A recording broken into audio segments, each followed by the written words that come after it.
Hello, hello, hello, nanasag ko di karon. Ako na ipakita sa inyo kung unsaon ako pagputo sa lumpia. So, nakoy gunting o kani bitong wrapper bitaw diri sa ibang bansa. Kuan ni siya be kanang mga dagko ba. So, kung pwede pud na ako man ning siyang sa una ako ning siyang gigamit nga dagko. So, usa ra gyud na siya kabalot, pero akong gusto manggod kay gusto ko ba maggamay ra bitaw kanang cute bitaw nga lumpia para social pud tan-aw no. Unya kuan ba kana bang daghan pud ang makaon dili kay dagko kaayo. So muna ni guys, ako na ni siyang gigunting-gunting ko nito. So para para dadami din.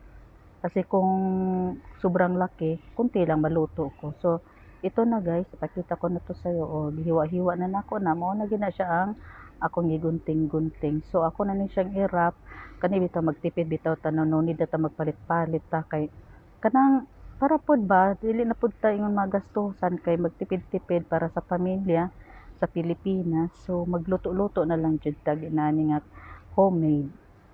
Pagka man ani guys, ako na ning gibutangan og chicken meat para ako na ni siyang ibalot inani siya guys. O pero mas komportable ko ingon ani guys kay walay usik.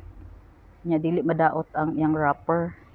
Oh, see, first time ko pa ni siya nga gihimo guys kay nakakita po ko sa uban nga mga kanang naa sa mga video ba. So ako gitry sa akong kaugalingon, see, no, nindot kayo siya guys.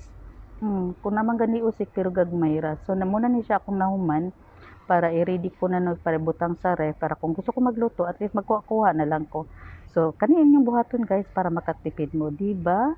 Oh, see, malipay na kay ko magluto jud ko ani na miyam-miyam injud ni kayo. Excited na